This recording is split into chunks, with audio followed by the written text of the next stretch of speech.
It's early in the day at Toronto, and the fans are already showing up. Today's show will cover a couple of great Canadian venues, Toronto to be sure, but also a visit to Mosport. I'm Greg Creamer, along with Tom Natchew.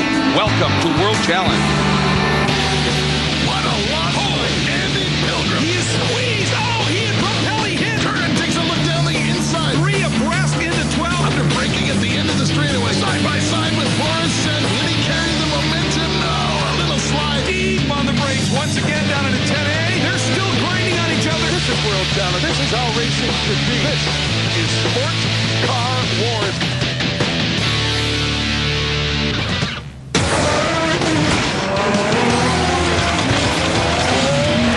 Well, hi there. Welcome to another round of the World Challenge Championship. This one on the streets of Toronto, Ontario, Canada, with the Indy cars. We'll come back to that action in just a short time. But first, let's go to Mosport Park, about 40 miles in that direction, and show you the races that happened there about a month ago. Come back here. I know you're going to love what you see on the streets of Toronto. Well, thank you very much, Tom, and we are indeed going to be taking a look at the competition that unfolded at Mosport International Raceway, considered one of the most daunting of all tracks, not only in North America, frankly, but in the world. It is a driver's favorite as a result. The challenges here are fierce. The fans are as knowledgeable and intense as you can imagine. Now, one of the drivers in the paddock has been coming here for over 20 years. He's a legend in many ways. He's got some great memories. I started coming to Mosport in 1985, and in those early years we were here for a 24-hour race every year. And yeah, the place hasn't changed since then that I can really tell, other than a few refinements to the facility. The racetrack is still as fantastic as it ever was, but it's a whole lot of fun, and it's just a very challenging place. Well, it's those kind of challenges that bring out the best in drivers, and you take a look at some of the former winners that are racing here today, and Tom Natchew, there's some names in there that are pretty stout talent. There really are. If you look at names like Ron Fellows, of course he's been winning here, but John Heinrichsey got a win here in 1990, and Kuno Whitmer and Chip Herr have claimed this track as their own as well. Well, that may be, but Mosport has but one mayor, and his name is Fellows. And, of course, this track has some amazing corners you have to negotiate. We call them the Racekeeper K corners. Starts with turn number 1, and this is an extremely fast place on the racetrack that takes you to one of the most exciting corners, the top of turn number 2. Here is Moss Corner. Now, this leads on to the longest straightaway, the Andretti straightaway, which we always refer to as the more or less straightaway. 3 uphill jumps to get to the end of this, and then we get to White's Corner at the end of all of it. That leads you onto the front straightaway. Mosport is fast, some say dangerous, and always exciting. It's time for those special words. From your friends at Optima Batteries and Game Streamer Instant Gaming Anywhere. Gentlemen, start your engines! All right. Boy, what a sound. This big field comes to life. Let's take a look at our starting lineup for the 4th round of the championship, the first of 2 races here we're going to look at in Mosport. Up front, all Volvos from K-Pax. Then Kuno Whitmer in the Viper alongside young Pat Lindsay in the Porsche. Next row, Vipers again, Daskalos, a former winner here, and Jeff Courtney. Then Dino Crescentini and the highest placed Corvette, Tony Gaples. Then we take a look. The next row is Fred Roberts and Rob Morgan. Viper and Porsche. Then Steve Ott and Charles Morgan, one of those Nissan GTRs, and the Porsche.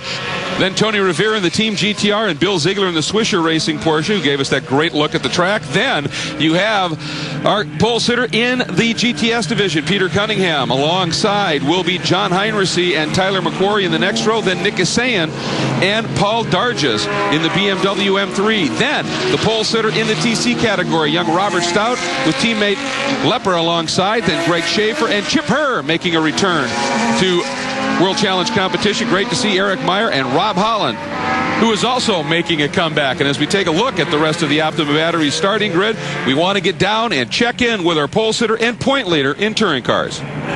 First pole here at the SCCA World Challenge Series. It's been great. Team Scion's been working hard all weekend. Really happy I could put this up front for them. You know, Lucas Oils obviously supported me a lot here. E3 Spark Plugs, Rockstar's kept me going all weekend. It's been awesome. It's just amazing to be out here, set it on pole. I'm really hoping I can go out and get a good finish here. And as always, we'll have some great onboards, some of them here in our Racekeeper Quad Box time. Former race winner Jason Daskalos will take us around, as well as the Viper driver Kuno Whitmer in his home race here at Mosport Park. Bill Ziegler in the Porsche, and Tony Rivera in one of these exciting Nissan GTRs. And you saw on Tony Rivera's shot, they just gave the green board. We are ready to go racing here for round 4 of the championship, the first of the 2 races to unfold this year at Mosport International Raceway. When the red lights go out, we are racing. There we go. Taking a look from the touring car perspective, they started to mix it up at the back of the grid. Meanwhile, all of the cars from the GT category already through turn number 1 as they disappear over the hill. And the Volvos lead them down through the exit of 1 and into the corner that many say is one of the most fearsome in all of road racing around the globe. Turn 2, double apex fall away, on board right now with Peter Cunningham. As you can see here, there's 2 apexes, and it falls away to the outside the whole way down the hill. Over 120 miles an hour at the entrance as we see one of the cars falling victim to turn number 1. That is one of the Nissans. Gathered it up, got very lucky. That was Steve Ott, but normally you go off there, it doesn't end well. Meanwhile now, down through turn 4, hard on the brakes, uphill turn in to Moss hairpin. And a great start by Kuno Whitmer, tucked right in behind the 2 Volvos, Pat Lindsay, Jason Daskalos, and now here comes Cunningham, and McQuarrie has made a great move in the Lotus. Back in the touring cars, Robert Stout leads a bunch of cars, including Chip Herr, Rob Holland, and Eric Meyer just ahead there in the number 32 Mazda RX-8. How great to have Chip Herr back in competition at World Challenge, one of the absolute stellar standouts for many years. Just a shame he has not been able to put together a full-time ride. Hopefully that's going to change. And this is the magic of World Challenge competition this year, as we see them go side by each on that long run down the Andretti Straight. Back up into turn 8, a great corner, 9, and now into turn 10. Look at Popes, that Volvo dancing in between 9 and 10, trying to get back over to the left side of the track. Tom, that sequence of corners is such fun to watch. And there's a lot of fans that line up there every weekend to watch it.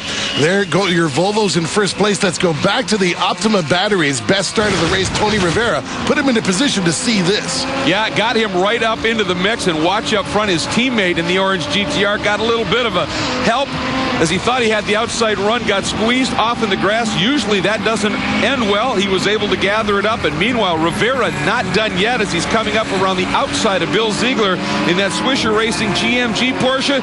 Look at that beautiful move around the outside. Meanwhile, we go back to the Volvos. These all-wheel drive, 5-cylinder turbocharged S60s, perfectly suited to the environs here at Mosport. Naturally, they have a lot of horsepower with the all-wheel drive. Gets them a good jump off of this Moss corner, and on the back straightaway, they look unbeatable, Greg. Well, Tom, I would think one of the strengths for this car at this track, because it's the all-wheel drive, they have to run extra weight, which tends to be tough on brakes. You don't slow down a lot here. You just kind of brush the brakes on 2 or 3 different places, but this is definitely one of the fastest circuits we'll be on all year long. Look at Kuno Whitmer now, started to make up room in the back of the Volvos, and of course, this race very, very important to the Canadian. Absolutely it is, and he has got it gassed, making the run up through the pack, going back through the field right now, looking for some of the other great battles. And he just had a shot there of John Heinrichsey, and boy, what a return to World Challenge he's making. John Heinrichsey hasn't been around in a while, but they figured out that this Corvette would be a great GTS entry. As you can see, it has no wing on the back of it, but John Heinrichsey definitely knows his way around here, and he knows this Phoenix Racing Corvette as well. Meanwhile, watching Randy Popes do what Randy does so well, and that's get out front in these K-Pax Volvos and lead away. Andy Pilgrim in second, but there you see Whitmer in that red and white Viper. That is from Dodge Motorsports and Woodhouse Performance Group, and he is really starting to reel in Andy Pilgrim just a little bit. And here's, you can see how quick Pilgrim gets the launch with that all-wheel drive out of Moss, but then you get into about this part of the track, and this is where Kuno starts to really come alive in that big V10. All that displacement makes a lot of torque coming off the corner, but it also makes a lot of horsepower at the end of the straightaway. There's a look at Chip Herr doing battle with Eric Meyer, able to get by him, and now putting the assault on the number 36 car. That's Lepper. On board, watch right now, working the outside. You can't do that. Chip Herr didn't get the memo. You can't make a pass on the outside of turn number 4, but Chip Herr made it look easy. And he made it stick. That is the pass for third in the touring car class. Here's a look at the overall top four. Popst and Pilgrim in the Volvos, Whitmer and Pat Lindsay in fourth. Today's coverage of the World Challenge Championships on Versus is brought to you by GameStreamer, the official digital gaming provider of World Challenge, and by the Bonnarod School of High Performance Driving, the official driving school of World Challenge. A lot has unfolded in round 4 here at Mosport. Here's a look at some of the action in round 7. Peter Cunningham got a great run onto the front straight, went by the Lotus of Tyler McQuarrie, while some superb battling in the touring cars. Lap 18, right there is Stout, then Chip Herr, then Stout's teammate Tom Lepper. The Scion TC sandwiching the Irish Mike's VW, and as they exit turn 3 down through turn 4, big development coming up here into Moss hairpin. First right, watch there, Stout carries too much speed in. Underneath goes Chip Herr, and Lepper sneaks through as well. That can happen at Moss. One misstep, you can lose 2 spots. The lead into third, and take another look at some action. This now back up into the GTS division. Remember Tyler McQuarrie in that Lotus, tucked right into the draft of that Acura. On board with Petey Cunningham, and there he goes around the outside. Can Petey get down underneath and take it back? No. McQuarrie comes across the outside in turn 8, and that's one of those magic things in turn 8. You can run that wide entry there and make it work if you've got bravado. But that was nuts. Now on board with Randy Popst, as you can see him catching up to lap traffic, just happens to be John Heinrichsey. These guys have spent a lot of time and a lot of tracks together. John Heinrichsey won't make it easy, but he's also not going to make it hard. Opens up the door, Popst goes right down the inside of 3. Again, yeah, 2 class leaders right there. Popst overall, and then GT, Heinrichsey in GTS. He got the jump at the start, got in front of Petey Cunningham on that opening lap, and that was pretty much it. And Randy Popst, this Volvo is absolutely hooked up right now. The K-Pax crew, Will Moody, getting that car set up beautifully, and few can pedal it as well as Randy Popst. Love these onboard shots, working Moss hairpin, and now the blast up the Andretti straight. You know, those Toyota R888 tires really working well here at Mosport. Unbelievable grip in Moss Corner. You can see backwards to Kuno Whitmer doing his best to try to keep up, but Randy Popst definitely in the zone here at Mosport. And this straight, not only a mile long and winding, it's a significant elevation change you're dealing with as well. You go up 3 big steps, and it really takes horsepower, and that's one of the things that Randy's got going for him in this turbocharged car. There goes Whitmer down the inside of turn number 9, and they go side by side.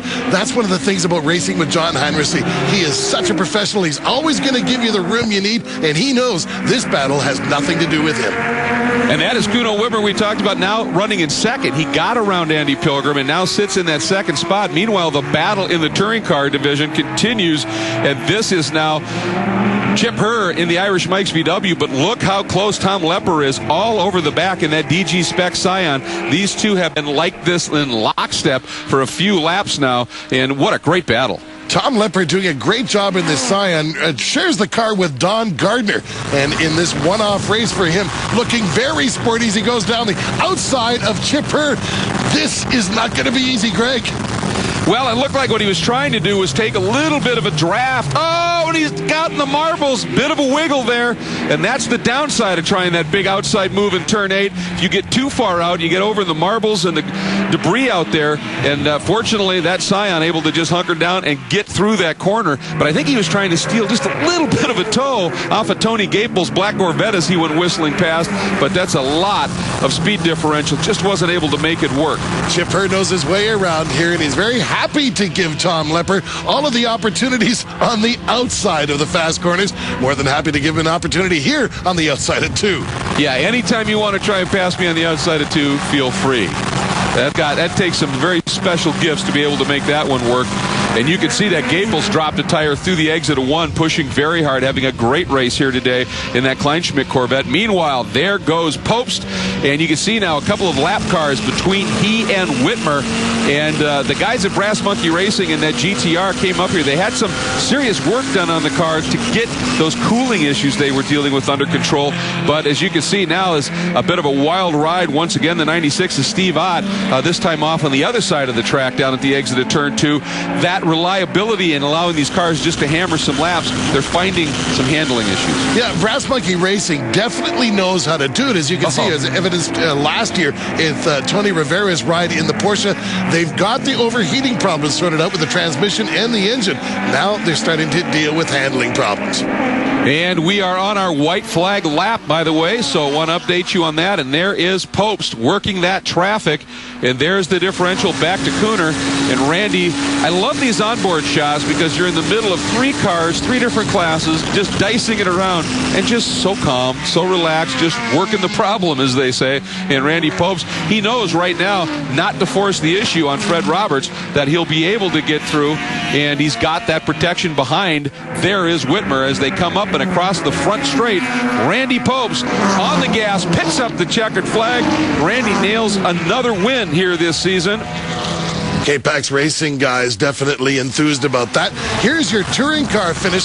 Tom Lepper taking one good run down the Andretti straightaway. They'll take a look down the inside of turn number 8. And, of course, Chip Hurd not going to give that up easily. Through turn 9 and on their way to White's Corner onto the front straightaway.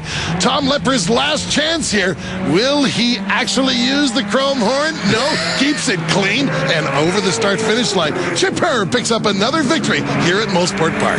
Boy, when Chip makes a return to a series, he does it in impressive style. Nice job there. And as Popst is on the cool-off lap, also in the GTS division, John Heinrichsey brought that Torvec Phoenix Performance Hawk Corvette through for the win. As I said, got the jump on Petey Cunningham, got around him on the second lap, and was able to drive it home for the win. So let's take a look at the results. Popst, Whitmer, and Lindsay, a great drive. And we take a look at the GTS and TC classes. Note that -2, -3, that's laps to the overall race winner. But Heinrichsey, McQuarrie, and Cunningham, a good battle. In TC, Chip Hurst's margin of victory, 0.2 of a second. Randy Popst climbs out of that Volvo, his 100th World Challenge start, 24 career wins. That's a pretty good wins to starts average. And let's take a look at our game streamer. Instant replay of the race, and it was Stout running wide down in Moss.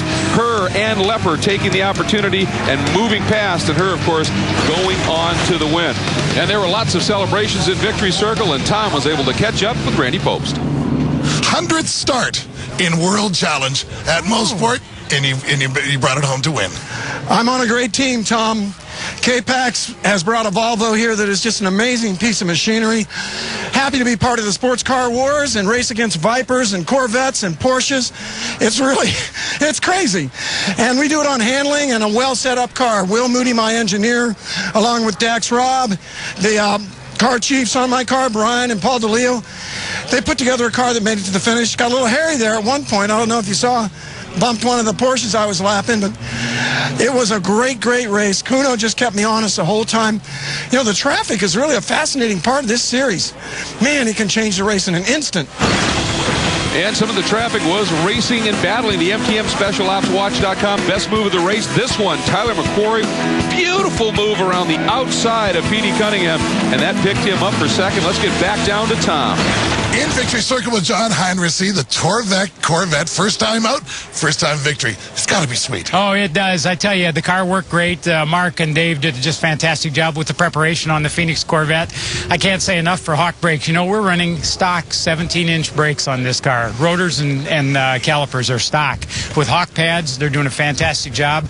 And then the Torvec differential, the Isotalk differential, just allowed me to free up the car and got me into the turn, took some understeer out in the middle and drove off the turn, and I was able to keep the tires under me for the whole race. I ran it just as flat out hard as I could for the whole race from start to finish, and it was great.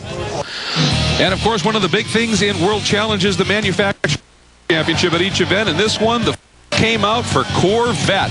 Big winners there, and boy, they had some beauties to choose from. There is a look at Tony Gapel's beautiful mount, and of course Heinrichsey as well. Now the Sunoco Hard Charger goes to Chip Hurd. He started 24th, 18th, and of course 6th to the win. Let's get down to Chip. Well, Chip Hurd, you came here to do a job, and right off the bat in the Irish Makes race, you got the job done. Wasn't easy. Oh my gosh. This time, in the beginning of the race, my teammate, we had to try to get a good qualifying with the slingshot and the Volkswagens, and you know, being behind GT is the first time I've run this new sports car wars idea, and wow, Irish Mike gave me such a great car. It just temps got a little warm when I was behind Greg. He slipped off. thank gosh, because I had to cool down a little bit. Oh my gosh, the end of the race, it couldn't come soon enough. I think I saw Tom Lepper giving you the chrome horn. Hey, you know what? He said, sorry, Vinny. I said, hey, I was doing everything I could. The tires were just, cooked, and I was just giving it everything I had. Thank God for GT, because it gave me a little bit of a gap, and then the draft kicked in, but wow. Well, I'll tell you what, I think that's going to be some fun bench racing. Remember, they got to do it all again the next day. There was a second race at Mosport, and as we go to break, let's listen to some great bench racing. Which one of you knuckleheads won? This one. Great job. Outstanding. Would you like it, a 20-minute? How much time left? 20 minutes? Oh, just kidding. I said, how long? 20 minutes? Oh, no. The World Challenge Championships on Versus is being brought to you by Toyo Tire, the official tire of the World Challenge Championships, and by Optimia Batteries, the official battery of World Challenge. Mosport is Canadian hallowed ground. There is the mayor from Ontario. After a previous commitment in Monterey, he's come back to defend the Canadian honor against the young charger from Montreal, Kuno Whitmer. I guess they call him the king because it definitely goes with the age, that's for sure. So he's up there. What is he, 50, 60? Right around there. I'm still in my 20s, and I haven't even lived yet. Well, good for you. Good for you. You know, it's we'll talk in another 25 years. I respect him. I respect what he's done. I respect everything he does for motorsports. He's got a good team here this weekend. Let's see what he could do. I know that we have the best team in the paddock, though, so we feel pretty good. Well, we're going to spot him 3 days of practice, so he ought to be able to beat me on Sunday, but we'll see. Well, some trash talking, but in point of fact, these two are having a lot of fun with this battle here in Canada, the legend and the rising star. But there is some serious business to look at as well. In GT points after 4 rounds, Post leads it, but Whitmer with the second yesterday wants to stay in this hunt. He's got some company around him to be sure. But again, the guy that everybody's chasing is points leader Randy Popes, and Motorsports Ministries' Dan Lacey is with him on the grid. Randy Popes here on the pole at Mosport. Randy, great opportunity here. You won yesterday in the first race here at Mosport. What about today? Well, I think the K-Pax Volvo is better than ever. It's Mosport's 50th anniversary. We got some new competition in the field with James Safronis and with Ron Fellows here in the Corvette. But I'm hoping the Volvo has what it takes today. I love my car. The K-Pax team has really done a perfect job. Super, super. Well, it ran well yesterday, but as he talks about some challengers, not only Ron Fellows, but James Safronis also had a commitment in Monterey, and they did the red-eye flight in. Fellows able to make a qualifying run. Safronis couldn't, so he'll be back a little bit further. But let's get to the command. From your friends at Optimia Batteries and GameStreamer.com, drivers, start your engines. Oh, that's a beautiful sound. Almost 30 cars fire up. Manufacturer mix extraordinaire. That's what makes the Sports Car Wars of World Challenge so good. Here's your front row. Randy Popes with Ron Fellows alongside the CRP Racing Corvette. A great run for the mayor. Kuno Whitmer right there, though. And Andy Pilgrim, another strong qualifying effort in 4th. Then we go to row 3. And that is going to be Dino Crescentini alongside Jason Dascalos, who is a former winner here. Then we go to row 4. It is a Porsche of Patrick Lindsay and the Canadian Fred Roberts, the rookie. Row number 5, another Viper, Jeff Courtney alongside the Nissan GTR of Steve Ott. We go to row 6. It is Tony Gaples in the Black Dog Chevy Corvette and the Porsche of Charles Morgan. Then Rob Morgan and Tony Rivera in row number 7. We go to row 8. It is Bill Ziegler and James Safronis, the Global Motorsports Group teammates. Row number 9, Tyler McQuarrie on pole in GTS alongside yesterday's winner, John Heinrichsey. Row 10 will be Peter Cunningham and Nick Kasayan, the 2 real-time racing Acura teammates. Row 11, Chip Hurr, yesterday's touring car winner, and Robert Stout, the young man who's leading the points.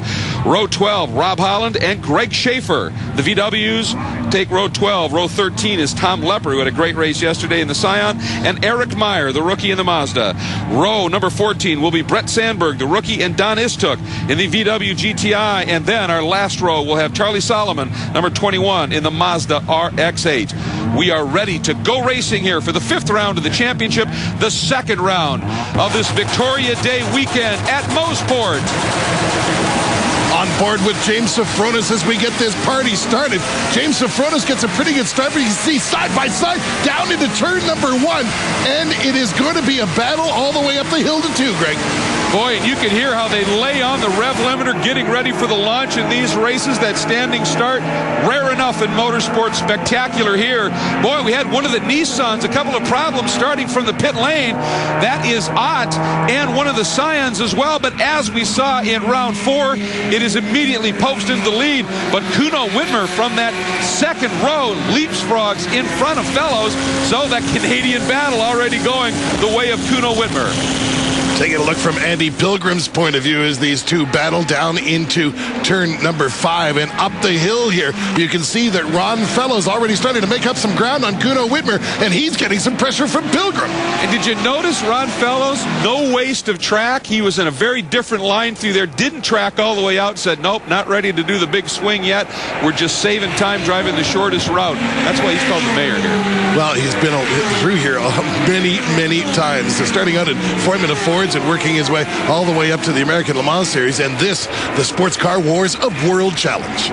Here he comes through that long right-hander that is turn 8. Then you transition through the left and then back onto the front straight, and Fellows going to... Oh, there's a brilliant move. Straight lines down the underneath of Whitmer and picks up second spot. What a pass by Ron Fellows. Again, a lot of laps here at this track. That's what teaches you. Let's take a look at the Optima batteries. Best standing start, Tony Rivera. Started 14th, ends up in 8th, and here's why, Tom. Well, you know, Tony Rivera knows that going down the inside is the best way to go when you're starting on a standing start, and he makes up a lot of space just by keeping his right side tires on the right side of the track. Meanwhile, Fellows now, once he got around Whitmer, has already opened up a good 4 or 5 car lengths, and he's got that Krager Wheel CRP Racing vet on the fly. And this was one of only a few starts he was going to make this year, but it's the 50th anniversary weekend of racing at Mosport. He was not about to miss that. Well, he flew all night to get here, as you mentioned earlier, and you know, you don't fly directly from San Francisco to Toronto. He had to go from San Francisco to Edmonton and then to Toronto. Nearly missed his flight in Edmonton. Let's jump on board with Randy Popes, your leader in the K-Pax Racing Volvo. You can see he's testing his brakes there just a little bit before he gets to turn number 8. You don't want to find out you've got no brakes as you're going 160 miles an hour into that fast right-hander. And you can see Fellows has already closed it up just a little bit and has opened that margin up even further over Whitmer, who then has the similar Volvo of Pilgrim tucked right in behind, down through turn 1. Fellows to the apex. That's a pretty sound. It really is. Now let's go back to the touring cars and get inside with Brett Sandberg. Working on Don Istuk's Volkswagen. As you can see, he's got a bit of a power advantage here. Cresting the hill in turn number 8, side by side on the way into 9.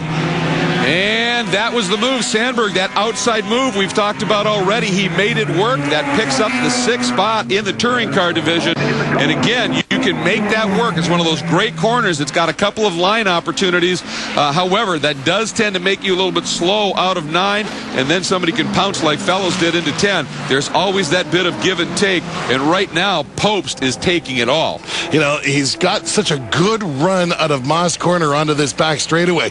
And it's going to be hard to beat for Ron Fellows, as he's got a lot of horsepower in that Corvette, but there's nothing like all-wheel drive to make you jump off the corner. And as you get further into the race, everybody's tires going off a little bit. Any amount of that extra grip helps. And Popes knows how to manage tires and has obviously used it to great effect in the race that was here yesterday when he went to the win. But Fellows continuing to chip away. You can see now he has definitely closed it up a little bit. And the margin, though, between Fellows and Whitmer not changing all that much. So Whitmer is really starting to find it as well. Again, plummeting down turn 1. Ron Fellows heading up into turn 2 as we head on board with Randy Popes in between the 2 apexes of turn 2. Yeah, he's driving with just a little bit more urgency than we saw him drive in the last race, because he knows he's got a contender, and by now he knows that Ron Fellows is coming. Early in the going here in the 5th round of the championship, there is your leaderboard, the top 8 overall and in GT. And welcome back to our look at the Grand Prix of Mosport, presented by Optimia Batteries, all part of the glorious Victoria Day Speedfest weekend at Mosport International Raceway, about 45 minutes east and a little bit north of Toronto. to me, forever known as Mosport Park. Its earlier name, but Mosport International Raceway now, and we are watching a good battle here. The Nissan and the Corvette going at it as they come out of Moss Hairpin. That's the battle for 12th overall, and then the GT category, and Tony Gaples looking to get it. Meanwhile, we go up front. Speaking of looking to get it, the mayor has closed in just a little bit on Randy Popst, and that Krager Wheel CRP Racing Corvette is coming after the K-Pax Volvo and Tom Traffic.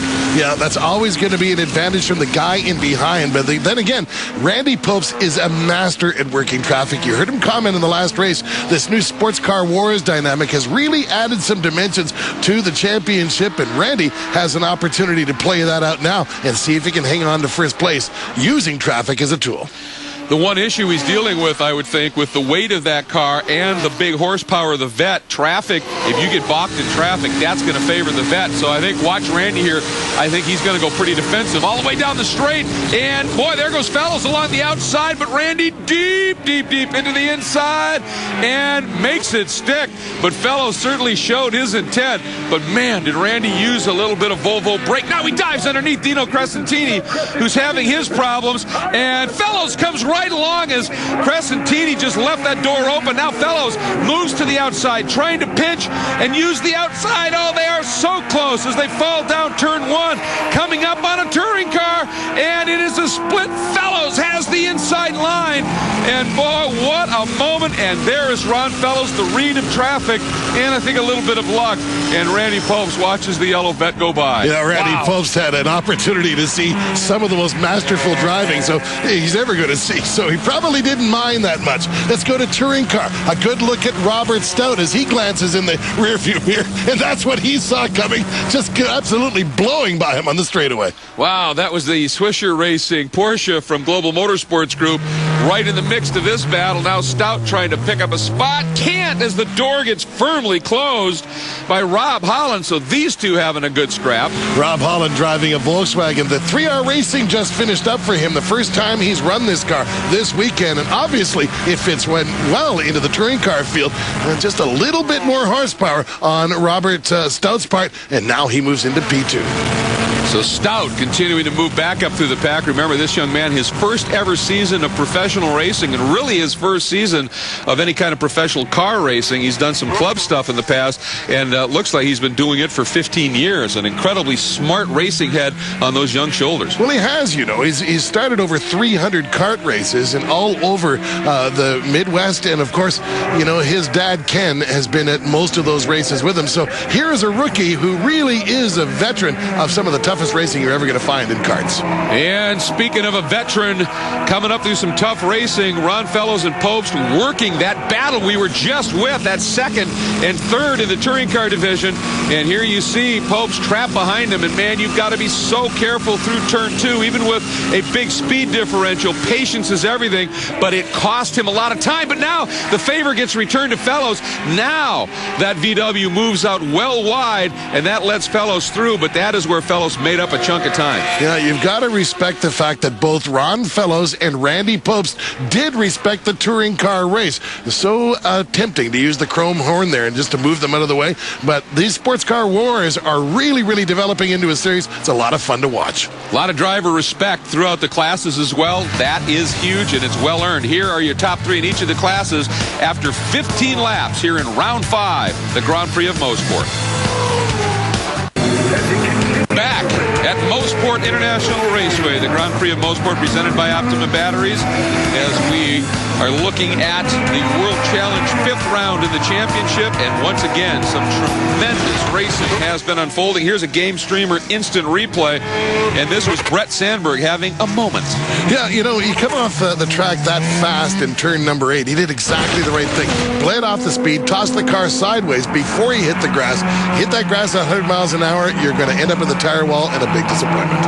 And Robert Stout all over the back of Chip Herr. This is the battle for the lead in the touring car division. Stout, once he got around Holland, he hauled himself and Holland right up onto the back of Chip Herr, and these two are going after it. Meanwhile, Randy Pope's trying to stay close as they're working traffic, and of course the advantage will go to that big engine vet and that lighter weight in traffic, but traffic is huge here. You look at the corner worker at Station 6 there under that Mobile One sign, getting a real workout with the blue flag. I swear his right arm's going to be bigger than his left arm at the end of the day. And let's take a look at the goings-on in the GTS division. John Heinrichsey in that Torvik vet just went by. There's the battle for second. P.D. Cunningham has Tyler McQuarrie in the Lotus on his left shoulder. Watch here, see if he comes into view. P.D. is turning in. Look at him sawing at the wheel down to the apex. And yes, indeed, McQuarrie right alongside, so close. They don't touch. McQuarrie gets the advantage, and P.D. savvy enough to know, boy, if I force the issue right there, I'm in trouble, so let me tuck in behind. Drive onto the front straight, and McQuarrie has got him. But Petey taking the run and is going to look at him down into turn one, and the little Lotus a little bit deeper in. McQuarrie's got second. I've never seen an Acura TSX look so big, Greg, next door to that Lotus. Now down the inside of two, McQuarrie having none of it. He's got great handling in that car and pretty good power too. Able to run with Peter Cunningham in the Acura TSX. Listen to the bark of that downshift on that Acura as he's chasing McQuarrie. Boy, you can see the power there. He gets a good run out. Now he comes up. He is on the outside, but again into turn four. And this is a very difficult place to make it work. Down into Moss. Hard on the brakes. Cunningham is through. Now, and he gets a big bunch of rotation, but he hangs on to it, and it kind of dissuaded McQuarrie from trying anything as well. P.D. Cunningham back into second. The battle is on, and after it in GTS. Wow. Wow. Tyler McQuarrie, very little experience here at Mosport. I believe it's his first time here, but you look at the car control this young man has running next to Peter Cunningham. It's a good thing, too, he's running with Peter Cunningham. I don't know how many other drivers would have that kind of talent to stay off him. And now McQuarrie goes straight by on the straightaway. They're working touring car traffic now. This is the best battle on the racetrack. Oh, the tank right there. Just that left corner of McQuarrie tapping the VW. No harm, no foul. But right there, McQuarrie showing some nice race savvy. Kind of used that lap car like a pick. It was able to get through. Meanwhile, Robert Stout and Chip Herr continuing their own personal battle here in the touring car division. This one's for the lead, folks. Doesn't get a whole lot closer than this. Robert Stout right on the 6 of the number 50 car that Chip Herr's driving. And Chip trying to make it just a little bit wider as they're working turn number 3 now on the run down to 4. And look at Rob Holland in the VW. That's a 3-car battle for the lead in touring car. I tell you, he just tucked right in behind Stout and said, "You lead, buddy. I'm following through." Meanwhile, Lindsay in the Porsche, the GT car, comes up and splits him. Now dives down inside. He's trying to keep Sofronis from coming after him. Oh, and that parked Chip Herr way outside. And Stout says, "Thank you," and comes right through. Herr now going to try and get the run as Stout a little offline, and Herr able to get to that side. Meanwhile, Sofronis, remember he started dead last in the GT class. What a drive through the pack for that Global Motorsports Group Porsche, and that has had its effect here. And Chip Herr trying to get back, and Tom trying to ease over to try and get that pass to hold, and Stout having none of it. There's just the nose of the Scion, and Stout gives him a little bit of a swing and says, "No, sir, I'm coming through." Great stuff. See, Chip Herr knows that you don't go around the outside of turn number 8. Tyler McQuarrie didn't know that. McQuarrie made it work. Chip Herr decided he's going to live to fight another day. What a battle for touring car. And I'll tell you what, that is the magic. And of course, Chip Herr not too crazy about it right now, but the magic of the multi-class racing at Chip Herr.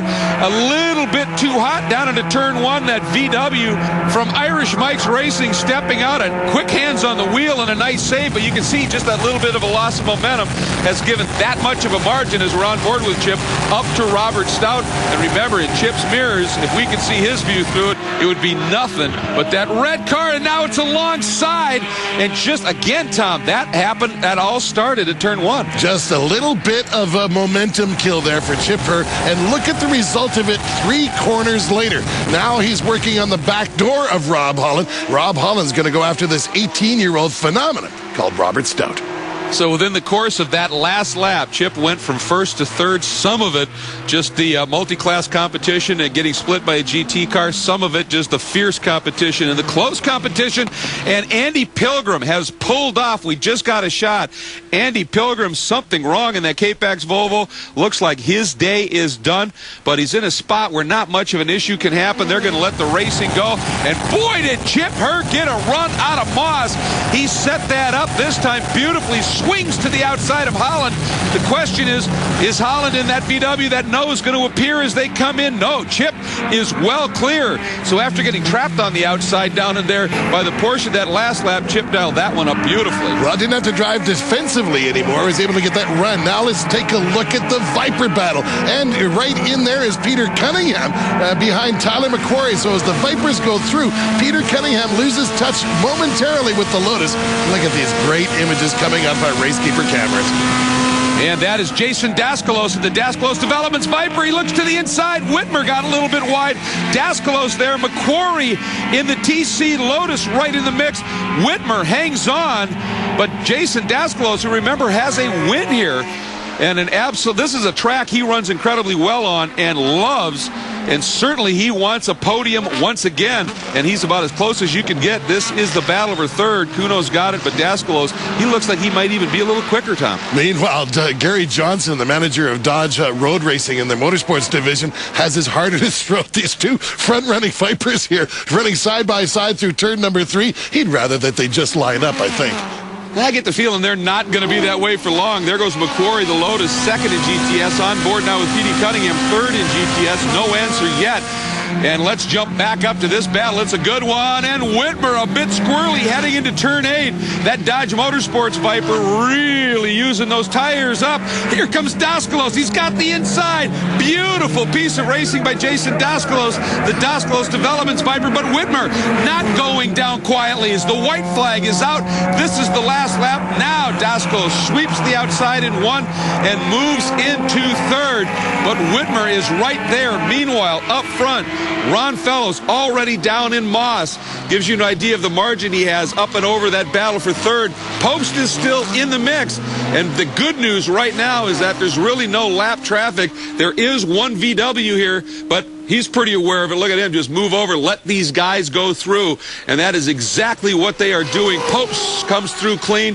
No issues there on board with Randy. And he can see Fellows way up there. He knows right now to get a win here, he needs a miracle. And for Ron Fellows, what a story. After being in Monterey, California on Saturday, does the red-eye flight to come back and say, I'm racing at Mosport on the 50th anniversary weekend. I am the mayor. And then he proves the point out of the last turn. Here he comes. There is the crew.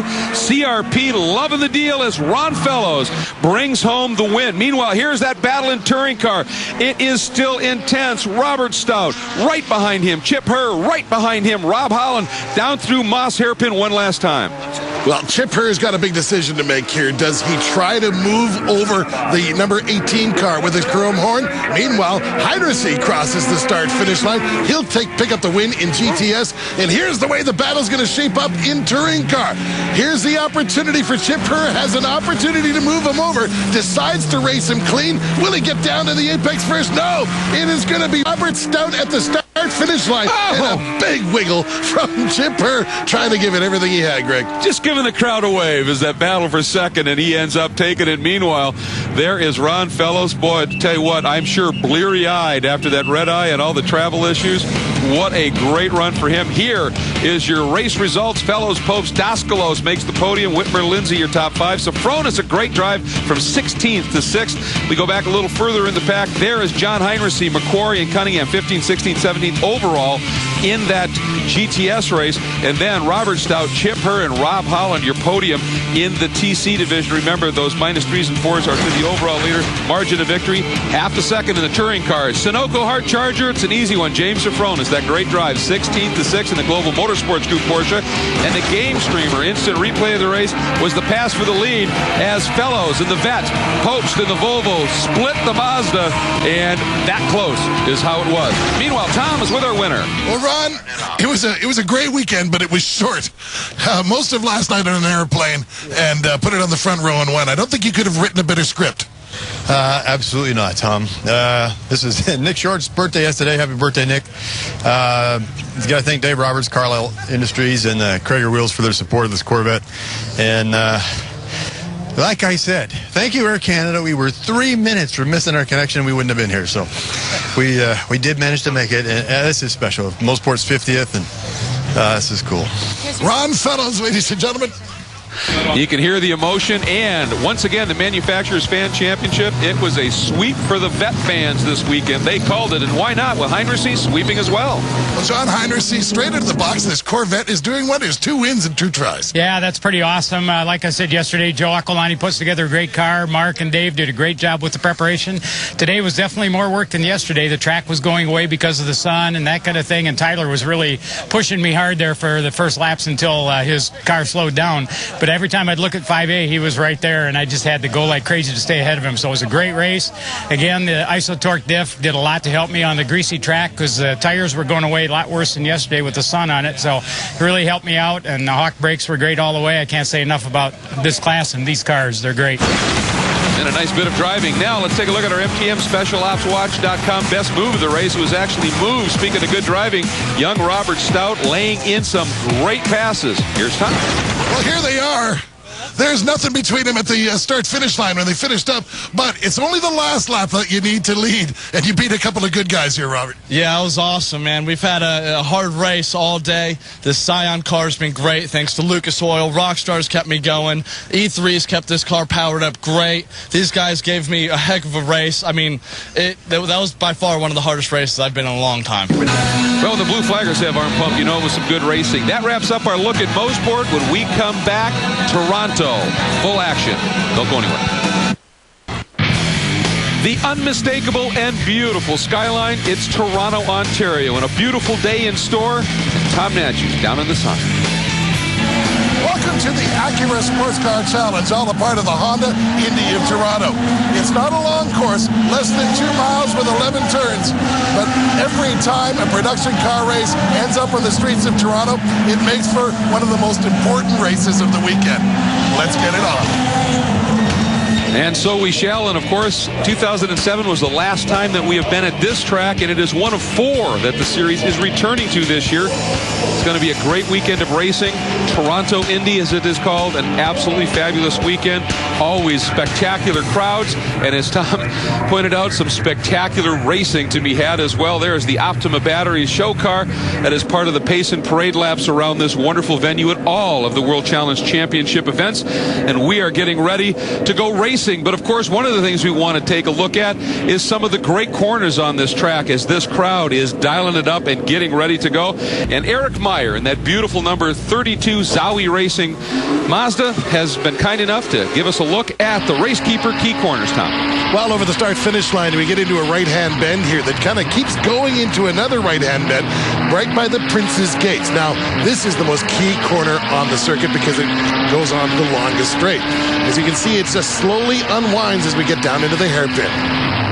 Now we get into turns number 3 and 4. We call this the rhythm section of the track, and it's really important to keep your momentum up here. As we move up a little bit further onto the track, you can see what I mean by rhythm.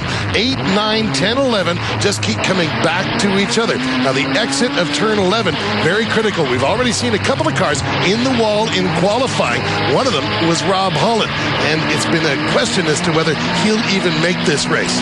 That's the streets of Toronto, and a very, very impressive, shortish, but difficult racetrack.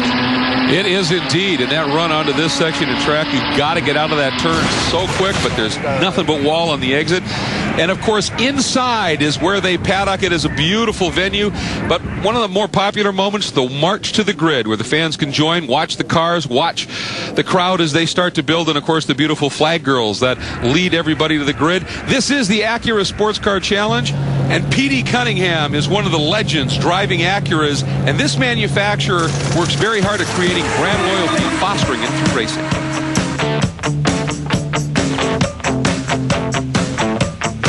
No matter what you're selling, you want the people that buy it to want to buy it again and keep coming back. And so that strives for Acura to keep developing and nurturing its products and to keep pulling out that little bit that is going to keep people interested and realize that it's a good product this time, so I want to come back and buy the next one. Peter Cunningham is an outstanding talent, a long-term racer, a long-term participant in various classes, especially World Challenge. So we're pleased to be working with him again this year. Well, we believe Acura is a technically innovative brand, and World Challenge and the GTS class gives us an opportunity to showcase that technical innovation. And all Acura has done over the years is win championship, bunches of them. And by the way, coming up is our Game Streamer 2010 Midyear replay, so you get to take a look earlier in the season, some of the great highlights from Acura as well as the other manufacturers in this great championship. Guess what, folks? Time for those special words to get round 7 going. From your friends at Optima Batteries and GameStreamer.com, drivers, start your engines! And the field comes to life. The field's starting to roll off for the installation or sighting lap as we get ready for another standing start. Here's your starting lineup. Randy Popes, his 6th pole in this season alone, 31st in his career. Teammate Andy Pilgrim alongside. Then Patrick Lindsay and James Safronis, Porsches, in row 2. We go to row 3, again Porsches. Dino Crescentini, teammate to Safronis, and Rob Morgan in the True Speed entry. Then it's Kuno Whitmer and Jeff Courtney. The 2 Vipers from Woodhouse Performance fill out row 4. Row 5, Chevrolet Corvette and Dodge Viper, Tony Gables and Fred Roberts, the rookie from Ontario.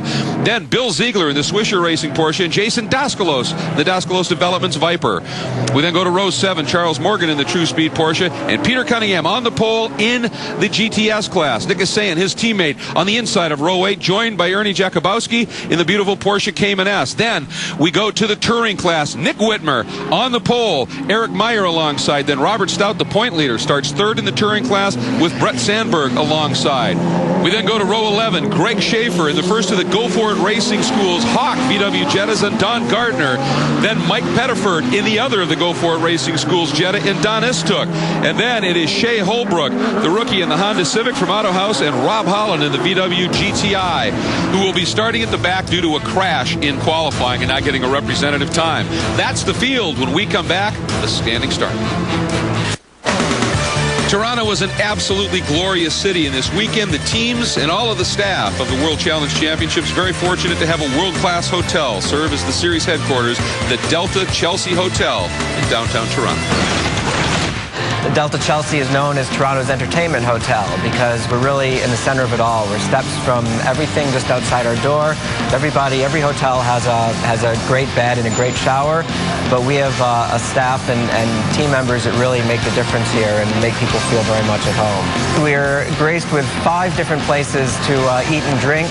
We have our family pool that has a incredible water slide. That's our 4-story, 130-foot corkscrew water slide that not just kids but adults love too. We love being official hotel of the Indy. We've done it now for a good 3 or 4 years. It's fantastic having the teams here, having some of the drivers here, having people just know us again as Toronto's entertainment hotel. It wouldn't be the same unless we were involved with the Indies. And they do an absolutely great job, and the drivers sure enjoyed it. That was Eric Meyer, Pat Lindsay, and Robert Stout having some fun on the water slide. Always going fast, these guys. Tom, let's take a look at our Racekeeper quad box of onboards. We're going to ride along with James Safronis in the Porsche. There's his look forward. Kuno Whitmer, the Canadian, will take us around in his number 13 Dodge Viper. We'll ride around in another Viper with Fred Roberts, car number 89, and with Nick Whitmer. And of course, these two are brothers. Nick Whitmer also doing the Canadian Touring Car Championship this weekend, so he's got some extra track time, Greg. And that certainly can hurt. We're watching. There is Kathy Malik with the World Challenge Championships in SCCA Pro Racing. See the green flag flies. That means grid is clear. There's the 5-second board. She makes a quick exit, stage left, and we are about to go racing. Round 7, when the red lights go out, we are on, folks. Enjoy this. Well, this time both Volvos get off to a brilliant start, and James Safronis slides in behind, leaning on Pat Lindsay just a little bit as they get down into turn number 1. Dino Crescentini right there, and now more contact between Kuno Whitmer and one of the Porsches running in 7th place. Onto the back straightaway now. More side-by-side racing action as we go down into turn 3. And of course, this is a very challenging section of track. Hard braking into turn 3. You can see Popes feints to the middle just a little bit, wants to make sure. Look at Safronis. Boy, if he can stay put, it's tough to do it. Around the outside of 3, it gives you the inside. 4 and 5, he is through. A Brilliant move by James Sofronis and the Global Motorsports Group Porsche to split those two K-Pax Volvos. James Sofronis, beautiful piece of driving, and Andy Pilgrim, being the pro that he is, did not drive him into the wall and take out both cars. He understands the game. Yeah, he certainly does, and there's a lot of laps to go here, so Andy Pilgrim's certainly not going to get into the business in lap number 1. He's always shown that cool head. Now Pat Lindsay trying to find a way around Dino Crescentini and Kuno Whitmer there to scoop up whatever's left. Boy, did you see Dino Crescentini, the back end of that Porsche, squirt out under acceleration? Obviously, leaning on these Toyo tires. They are up to the task, to be sure, but it sure makes for some spectacular racing. Actually, Dino looks maybe a tad loose here in the early going. That's the second sequence of corners. That back end has been all over the road. The battle for fourth place continues here as we see Kuno Whitmer in the background, and there is the number 5 car of Jason Daskos. Had a great run at Mosport in round number 2 there. Didn't qualify as well as he wanted to early in the going in Toronto. On board with Peter Cunningham in the GTS category, and you can see it's a bit of clear track in front. The higher horsepower GT cars easing away, but not far behind PD is Ernie Jakubowski in that beautiful Porsche Cayman S. Great to have him back and racing with the series. Great looking car. Here they come steaming down into turn 3, and then we go back. There's Nick Whitmer, who's gone around Nick is saying. So Nick Whitmer, brother to Kuno, as you point out, his second race of the season in this HPD Honda. And boy, is he giving it a ride. Well, that is a really, really nicely turned out car by the real-time racing team. Nick Whitmer drove that car in Long Beach and is happy to get back in it here in the streets of Toronto, which he considers to be one of his home tracks. Well, he's given it a great ride as he's gone around one of the GTS cars and is managing to fend him off for just a minute as they head up toward that Serpentine 8, 9, 10, 11 complex. Meanwhile, the battle for second overall continues. Sofronis having to fend off a resurgent attack from Andy Pilgrim, and James Sofronis, by the way, Tom, wins the Optima Battery's best standing start. You know, he really nearly always gets a great hole shot. James Sofronis, no stranger to the racing on the streets. He certainly did so well at Long Beach over the years. Here's another look at James Sofronis from the perspective of Andy Pilgrim. As you can see, when they get into the tight section, that Volvo definitely has an advantage with all-wheel drive.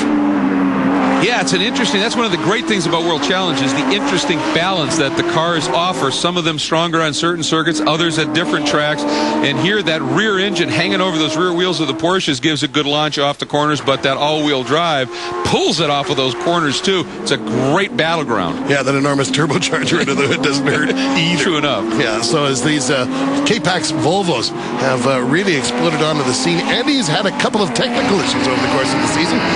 Randy Popes just doesn't have them, and as such, you can see why he's leading the points coming into this round. Look behind these guys, a great battle between Crescentini, and right behind him is Pat Lindsay, and those two have been at war. We've seen Pat taking the look here and there, trying to squeeze through, hasn't been able to make it happen. Then here comes Kuno Whitmer, the True Speed Porsche right on his tail, and here comes Petey Cunningham leading in GTS, now easing away just a little bit from that Porsche. As Ernie Jakubowski is new to the series, he's not new to this track, ran a production car race here last year, so he's very comfortable on circuit, but just doesn't seem to have anything for these turned-out Acura TSXs. What a great section of track by the gate, as you say, and then that long run that leads them down into that turn 3 complex. Right, little left, then a hard left, and P.D. Cunningham driving away from the pack here. What an amazing story he is. Owns virtually every record in World Challenge competition. Longevity plays a role in that, but talent is the key. And then Ernie Jakubowski, who, as you said, new to this level of racing, but not having any worries, hanging the back out between the concrete canyons. Well, Ernie definitely drives with style wherever he goes. He's a great Porsche Cup runner, generally in contention for the win on any given Porsche weekend. And he's got a lot of supporters here in the streets of Toronto. That's a nice looking machine, too. Yeah, it sounds great, too. Yeah, nothing like that flat 6 of a Boxster engine that goes whistling by. And that looks as though Nick Hussein has now been able to get around Nick Whitmer and has now been able to really start to close up a little bit on the back. Meanwhile, up front, Randy Popes leads it, but he's not exactly just disappearing away from everybody at this stage. Is this one of those situations where he's now trying to save a little bit to have it later in the race? You know, you never know with Randy Popes. He always has so much poise in the car. It's hard to say whether he's holding back or going flat out. Well, he's certainly leading the championship, mindful of that. He is a smart driver to be sure. Here's our Acura Sports Car Challenge leaderboard after 4 of 33 laps on the streets of Toronto. The action continues here in the beautiful Toronto street circuit, the Acura Sports Car Challenge. And the battle for second now in the GTS division is starting to heat up. Nick Asayan has closed up on the back of the Porsche of Jakubowski. And you can see P.D. Cunningham. That's the margin first to this battle to second. But Nick Asayan is making this battle for second heat up. Well, Ernie Jakubowski is not just going to pull over and let Nick Asayan go by. He's earned his place in this race. And Jakubowski would dearly like to hang on to that second spot. And I love how Ernie, no fear of getting all of his tires on those concrete patches, gassing it and just letting it rotate around. And, and sometimes that helps. It gets around the corners in these street circuits. Speaking of tight battles, oh my!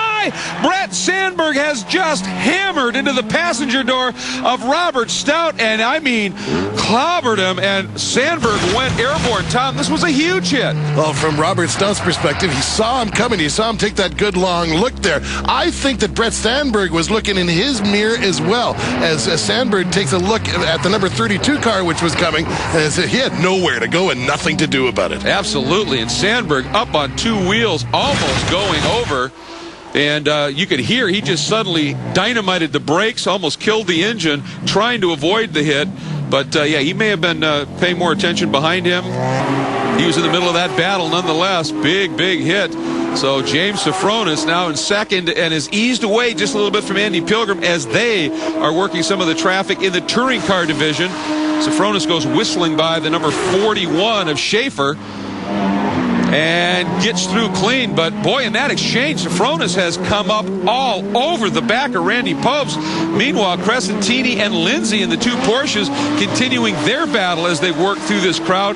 But Safronis able to use traffic to tremendous effect, Tom. Kuno Whitmer in the number 13 Dodge Motorsports Viper.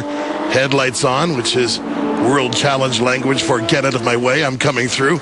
Meanwhile, the number 32 car overtaken by the 14 Porsche as Eric Meyer very nearly got collected up in that turn 3 bit. And he witnesses Brett Sandberg again as Sandberg is limping back to the pit lane.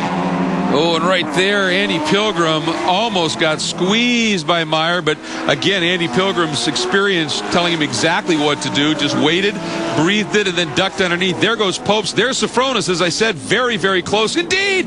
Oh, and a big hit into the wall. That is the number 40 of Schaefer. That is the Go For It Racing School's Hawk VW Jetta GLI, and that car, of course, had been started, the 2 cars run this season, by Irish Mike's Racing. They recently were taken over by the Go For It Racing School's team. Body work on the track. We have a full course caution, and of course, where the incident is, where the pieces of debris on the track, that yellow flag with the orange stripes is the surface flag, meaning there's a problem there, but we're under a caution. Haven't seen one of those in a while. You know, full course caution always mixes up the marbles a little bit and could be an advantage for some of the guys who have fallen back. Here's another look at what Craig Schaefer had to deal with. Early apex in turn number 11 means you're going to run out of room, and when you run out of room in a street course, Greg, you end up running into a wall. Absolutely, and there's the double cautions coming out. Popst now reeling the field in, but again, Safronis had already caught the back of him. And here's some of the pack. And Fred Roberts has just gone underneath one of the cars. Oh, and he hit Shea Holbrook. And this is under a full course caution and clips her again. I don't know. Apparently, maybe he did not see the double yellows. And he's a rookie, so not a lot of experience with full course cautions, perhaps, to deal with. So I think Fred Roberts might be getting a visit from the officials in short order. Meanwhile, here's your leaderboard in the 3 class. Today's coverage of the World Challenge Championships on Versus is being brought to you by Sunoco, the official fuel of World Challenge, by Invisible Glass, the official car care product of World Challenge, and by the Delta Chelsea Hotel, the official hotel of the World Challenge Championships at the Acura Sports Car Challenge. And we are under a full course caution here at round 7 of the championship. So the streets of Toronto right now, exhibition place, a little calmer than they have been just a few minutes ago. The field gathered up behind the pace car. Cleanup is almost done, but Tom, let's go back and take a look at a game streamer replay, or set of replays actually, as to what happened to Mr. Schaefer. Well, now that we've had an opportunity to take a look at this, I should apologize to Mr. Schaefer. He didn't really early apex the car. You see what happened there. Pat Lindsay actually got through the corner alongside of him. He had nowhere else to go. Got out into the gray a little bit and slid into the wall. Another look from on board. As you can see, a fairly significant hit inside the car for Schaefer.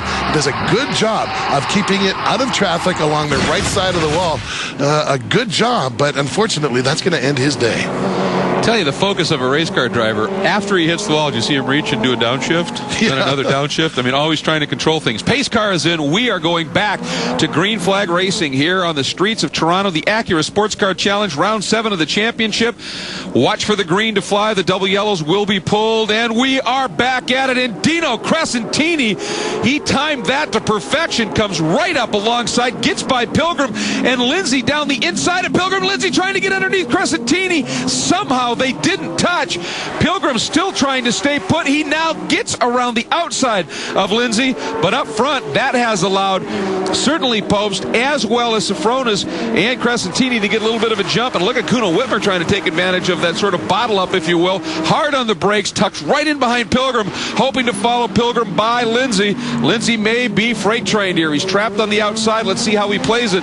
Runs a little wide, and no, not able to get through. So Lindsay hangs on, and Whitmer tucks back in behind. But again, some great exchanges on the restart. You know, there's a few people in racing that have a saying that say restarts beget restarts, because they oftentimes cause another yellow to unfold. Everybody doing a nice job here. Aggressive but clean.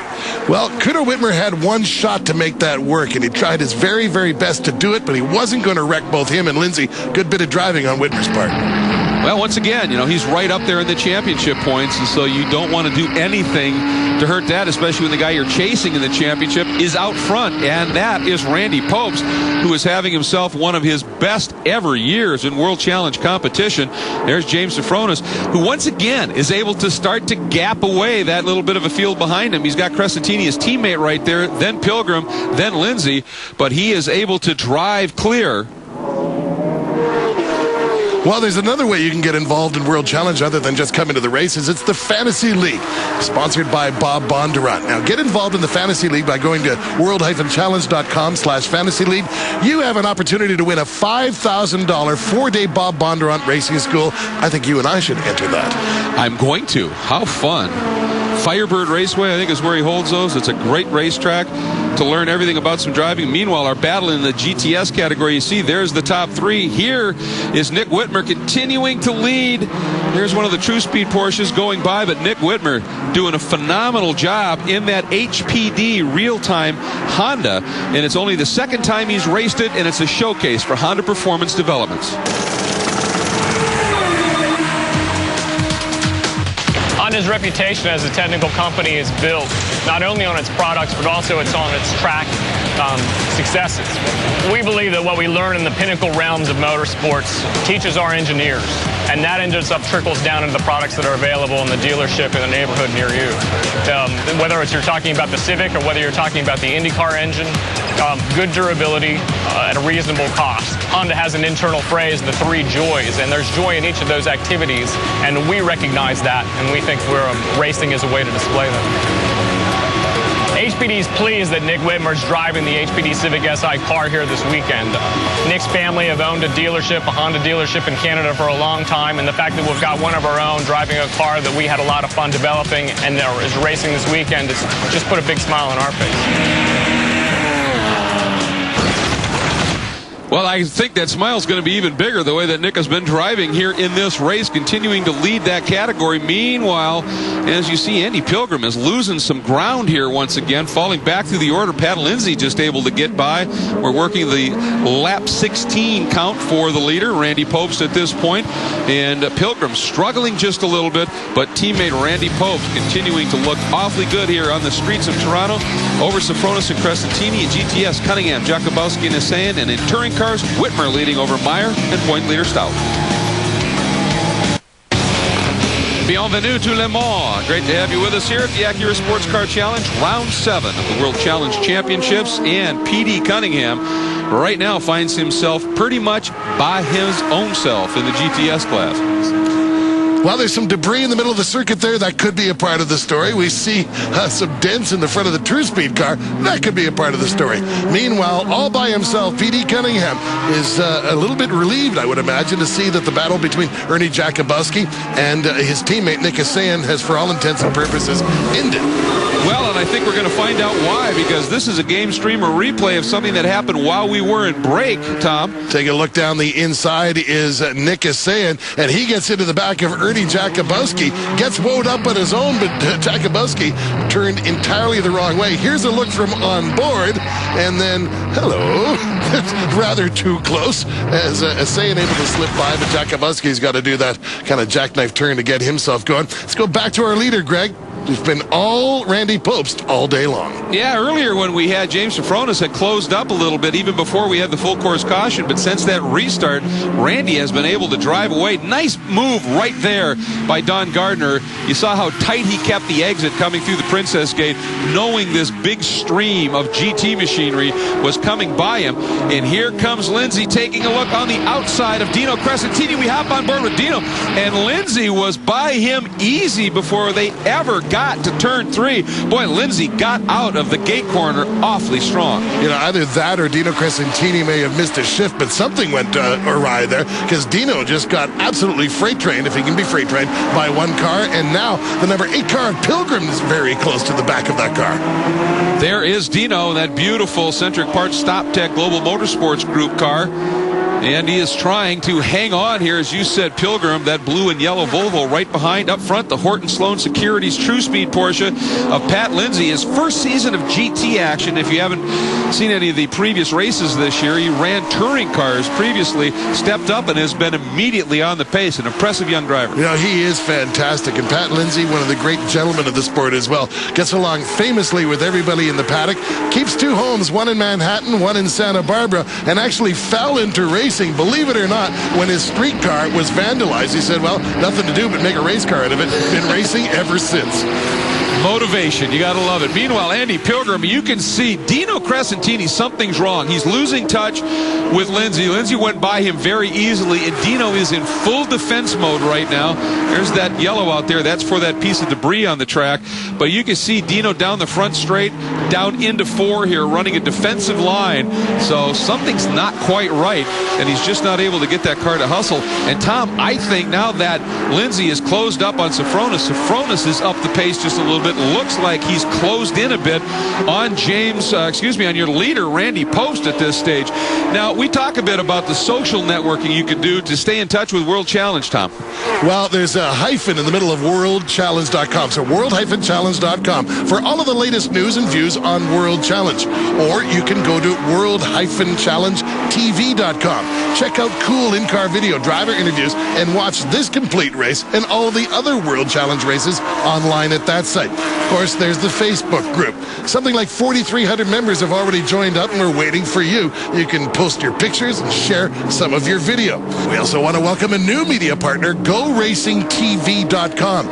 They do exclusive interviews and features for World Challenge and immediately upload them from the weekend, so you can get real-time stuff from World Challenge on GoRacingTV.com. Yeah, that's a great new addition for sure, to be able to get that real-time stream, if you will, of stuff going on throughout the course of a weekend. And there's plenty of it, as you can see here, as now, not only with the debris on the track, but then there's the traffic from the other classes that some of these GT contenders are dealing with. So now it's become a bit of a game of dodgeball out there in so many ways. And Pilgrim trying to still find a way by Dino Crescentini, and Dino doing everything he can to hang on to that position. Again, just not quite sure that car is quite right at this stage, and Pilgrim doing everything he can. But that's one of the things about this type of racing, Tom. When you're running the concrete canyons, defense can be a little bit easier to find. Well, absolutely. Of course, you know, the limits are so clearly defined for everybody. Now, in this battle, the most important thing is that Kuno Whitmer, who's second in points, may see an opportunity here. And he is closing, to be sure. Let's take a look at the standings at this stage of the 7th round of the championship. 20 of 33 laps complete. Pope, Sofronis, and Lindsay. Cunningham, Jakubowski, and Hussein. And Nick Whitmer continues to lead in touring car. Closing in on the end of our Acura Sports Car Challenge here at beautiful Exhibition Place in Toronto, Ontario, on the shores of Lake Ontario. And a bit of a breeze has picked up. Certainly, you can see we've got some cloud cover, a little fronts moving through, but it's still plenty warm, and the action on the track hotter still. And Andy Pilgrim continuing to try and fend off Pat Lindsay as they have both now gone around Dino Crescentini as they are working this lap traffic. Dino Crescentini continuing to soldier on for the most part, but that Stop Tech Brakes Porsche from Global Motorsport Group, again, not quite right. There's Andy Pilgrim in 3rd place as we're working lap 30 of a planned 33. So as you say, closing stages, and this is normally when things really start to heat up. Absolutely, and for Andy, what an achievement for him. I mean, how happy would he be to be able to bring this car home with a finish, let alone a podium after some of the struggles he's had. He says the team has been working so hard, they've just had these little niggling problems. He really would like to bring them a finish. Well, you know, Andy Pilgrim, he's probably the best driver never to have had a podium in World Challenge this year. He's certainly owed, and the K-Pax guys have really rallied behind Andy. It's really good to see that kind of camaraderie in a team. Well, his car seems to have gotten better as the race has progressed. We've talked about Crescentini maybe having a little issue and getting worse. By the way, talk about a car getting better, even though it's still a bit damaged. Rob Holland, who started dead last after a big crash in qualifying, is up 7 spots at this point in the race. And that car was not still quite right when he started, so kudos to him and having him back in the championship. Meanwhile, there is Pilgrim. And on a clear track, he's able to continue to draw away just a little bit from Pat Lindsay. You know, the all-wheel drive works so well in these concrete canyons, as you talked about, as he goes streaming by the Prince's Gates and onto the back straightaway. He does have a good head of steam up here, and now just taking it to the end. See all the marbles that have built up on the outside of the track and the debris that's here and there as we go back up to our leader. Very interesting that Chief Steward Pat DiNatale has not called a second caution owing to the debris on the circuit. He knows these guys want to race, and none of the fans showed up here in Toronto to watch cars lap under yellow. Absolutely correct. That is one of the real strengths, I think, of this championship is no unnecessary yellows. And as a result, James Sofronis, as we go on board with Racekeeper on board on Sofronis, he has reeled Popes back in. After that last restart, Randy had been able to open up a little bit of a margin, and Sofronis has dropped the hammer and is throwing down some very quick laps. James Sofronis has come into his own as a driver, a great driver, and certainly a great representative for Porsche. Of course, Global Motorsports Group, known as one of the finest Porsche tuners in North America. Some say the world, as he has developed a line of World Challenge branded parts we're very, very proud of in the series. And the man can drive. Yeah, the man can drive. So not only does he walk the walk, he talks the talk. And also enjoying some coverage in the American Le Mans Series this year. So a busier man than he was 1 year ago. Yeah, he's fielding a number of different cars in a number of different programs, but continues his focus on this championship. He just loves World Challenge, and he is all over the back of Randy Popes right now, working 3, 4, now up into turn 5. And by the way, just a moment ago, we saw a quick shot as these guys were coming up through of Robert Stout. With that damage, Tom, he has fought his way back into a possible podium position. Boy, that's a great drive in a car that it, too, is a bit wounded. Oh, big lockup. And Petey Cunningham coming up onto the back of this touring car battle with Jakubowski right in front. Now, remember, Jakubowski had that incident with his Saiyan, so Cunningham looking to maybe lap Ernie Jakubowski here because of the incident, but they're coming up on this great battle in touring cars as well. Now we see Rob Holland in the back there. Shea Holbrook right behind him in the number 67 Honda. As you can see, Shea Holbrook has had some damage as well.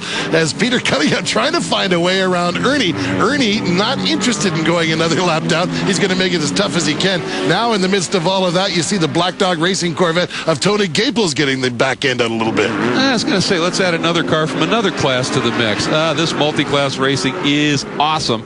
And here they come through. Gaples right behind Cunningham. And yeah, you talked about the damage on Shea Holbrook's car. Remember that? She got that from Fred Thompson under that full course caution when he tanked her just a little bit. Oh, that's right. So, yeah, it's been interesting days here. Meanwhile, Nick Whitmer in that HPD real-time racing Honda not only is leading comfortably in touring cars right now, he is up in front of all of the GTS cars, save Peter Cunningham. So Nick Whitmer is putting on a great show. But, Randy Popst is really feeling the heat now from Sofronis. And it looked to me like off of that left rear tire of Randy, it looked, I don't know if he was just smoking it coming through the turn or there was some moisture, but maybe that's part of the problem. Look at Sofronis. Get on the gas. That car steps out. Awesome stuff. White flag lap, 2 turns to go as we see Sofronis making his last bid in turn number 11.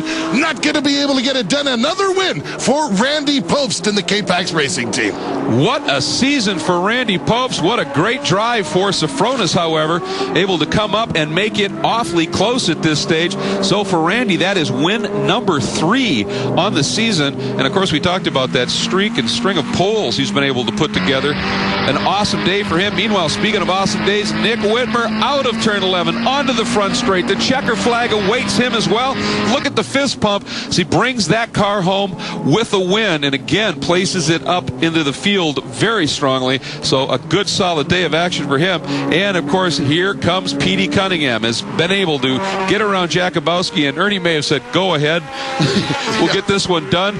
I'm happy with where I am, and on to the front straight he comes, and Petey Cunningham adds to his remarkable tally of wins in World Challenge competition, leading all in those numbers. That is his 36th career win. Holy smoke. The winningest driver in the series by far and the winningest professional race car driver in the country. That's Petey Cunningham. Randy Popst celebrating a little bit with James Sofronis right in back. As you know, Randy is always a great interview. We'll have an opportunity to chat with him in just a moment's time. But now we'll have a look at the overall results. Here they go. Randy Popst over Sofronis. There's your margin of victory, and at times much closer than that. Pilgrim, Lindsay, and Crescentini.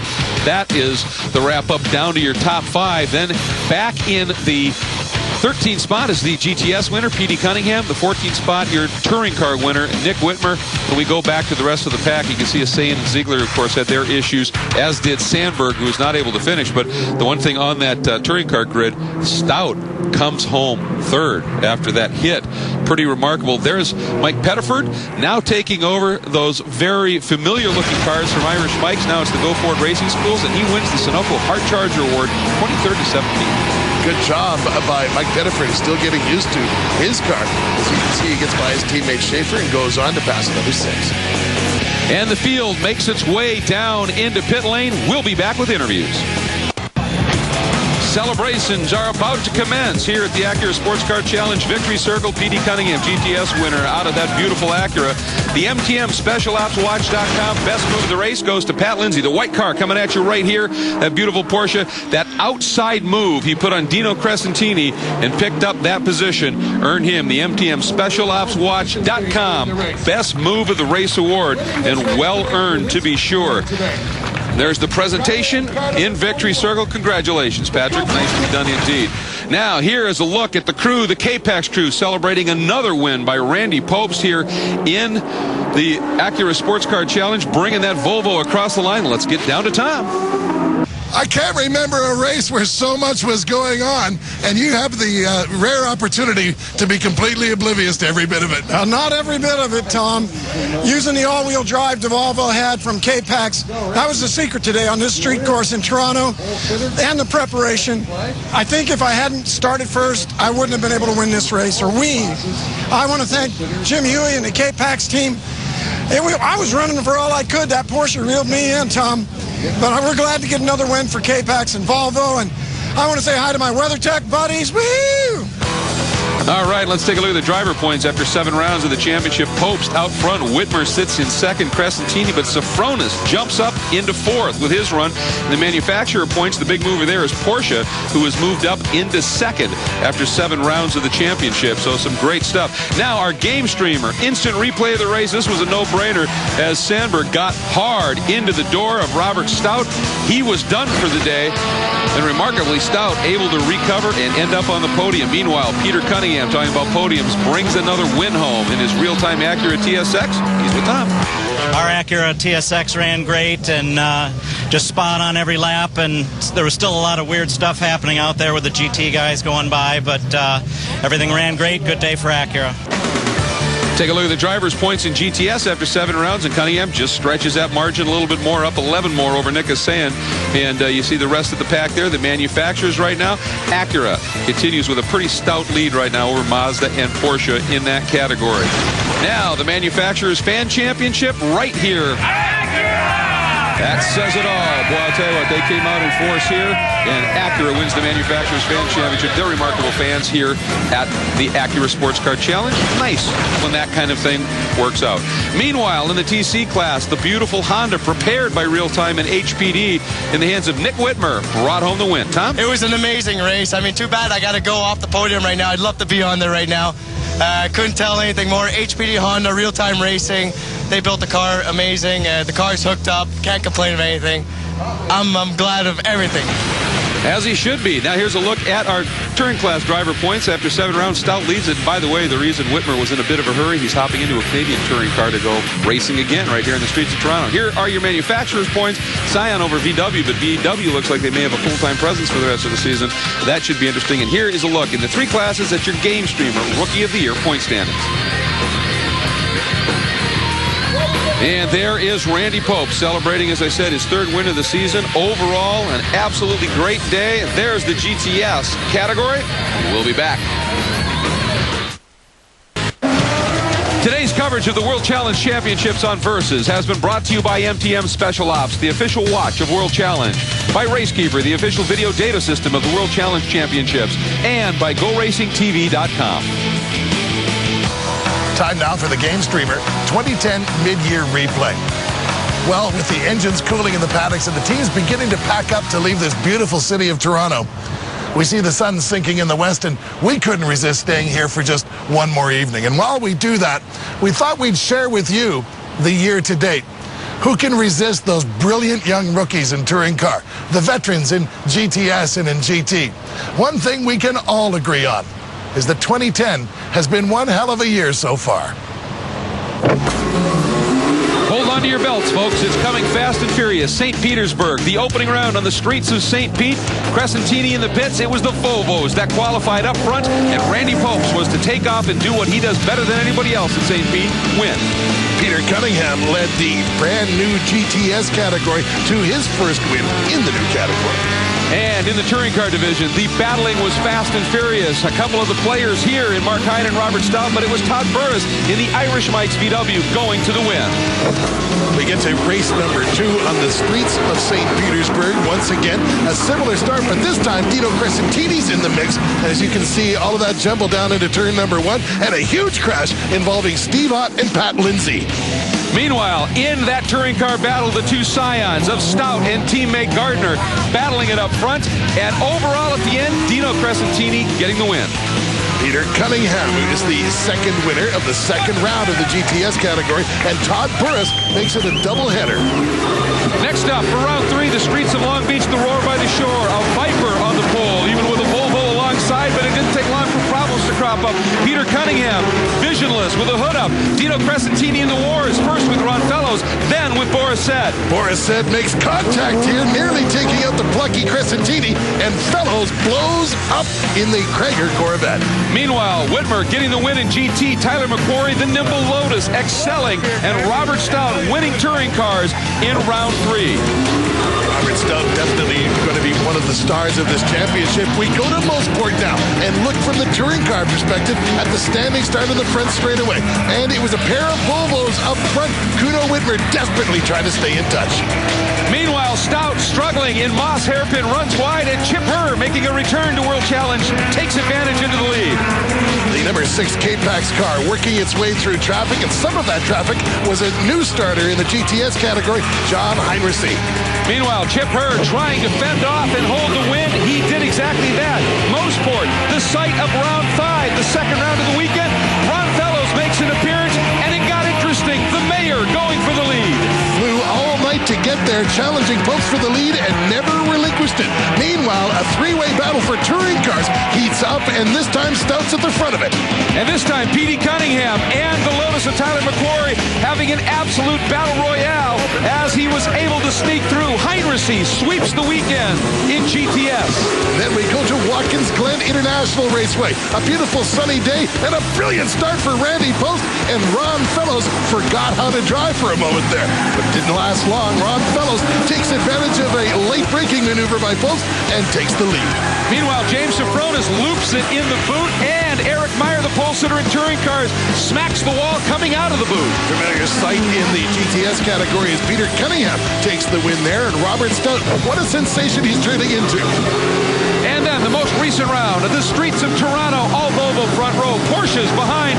A great start by both Pilgrim and Post, but Post into the early lead, and James Safronis slices into second. Thousands of fans hung around the end of the day on Saturday to see this great race.